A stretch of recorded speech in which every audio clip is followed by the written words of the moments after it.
परिवार कह रहा है बेटा अमेरिका में रेसिज्म का शिकार हुआ, पुलिस कह रही है वो रूममेट पर हमला कर रहा था। अब सच कौन बोल रहा है? डेथ हुआ है। अमेरिका से आई एक खबर ने भारत में भी तूफान मचा दिया है। तेलंगाना के एक युवक मोहम्मद निजामुद्दीन की अमेरिका में पुलिस की गोली लगने से मौत हो गई है। सवाल ये है, क्या तेलंगाना का ये युवक पुलिस की गोली का शिकार रेशियल प्रोफाइलिंग की वजह से बना जैसा उसका परिवार कह रहा है, या फिर ये मामला कुछ और ही है?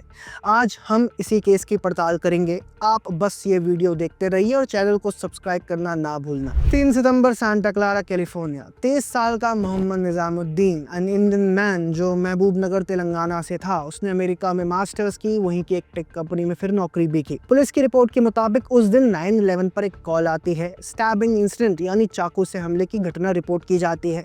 पुलिस मौके पर पहुंचती है। जब पुलिस वहां पहुंची, निजामुद्दीन अपने ही रूममेट पर चाकू से वार कर रहा था। पुलिस ने बहुत चेतावनी दी कि रुक जाओ, चाकू छोड़ दो, लेकिन वो नहीं रुका। रूममेट को मल्टीपल इंजरीज आई, आर्म्स, लंग्स, एब्डोमेन तक जख्मी हो गया। हालात बेकाबू हो गए और फिर हुआ वो जिसका अंजाम मौत के रूप में सामने आया। लेकिन कहानी यहीं खत्म नहीं होती। भारत में बैठे निजामुद्दीन के परिवार की पूरी दूसरी अलग कहानी है। उनका कहना है कि बेटा रेशियल हरासमेंट झेल रहा था, उसे नौकरी से निकाला गया, ज़बरदस्ती घर से निकालने की कोशिश हुई, जहर तक देने की उसे कोशिशें हुई।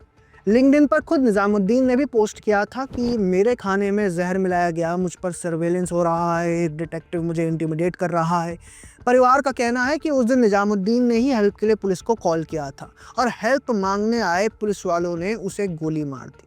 मोहम्मद निजामुद्दीन के पोस्ट से ऐसा तो लगता है कि वह किसी तनाव से गुजर रहा था, उसे शायद कोई डिप्रेशन था। लेकिन इस कारण जो उसने किया उसको जस्टिफाई कहीं से भी नहीं किया जा सकता। तो दो कहानियां हमारे सामने हैं। एक, रूममेट पर हमला, नाइफ अटैक, आदेश न मानना और मजबूरी में पुलिस द्वारा फायरिंग। दूसरी, परिवार का version, racial profiling, harassment, victimisation और पुलिस की नाइंसाफी। अब यहाँ एक और गंभीर मुद्दा सामने आता है। जब हर घटना को रेशियल प्रोफाइलिंग कहकर पेश किया जाता है तो जेन्युइन रेशियल अटैक्स के मामले दब जाते हैं। सोचिए, जॉर्ज फ्लॉयड का मामला पूरी दुनिया में गूंजा क्योंकि वहाँ वीडियो सबूत था, रेशियल इनजस्टिस साफ नज़र आ रहा था।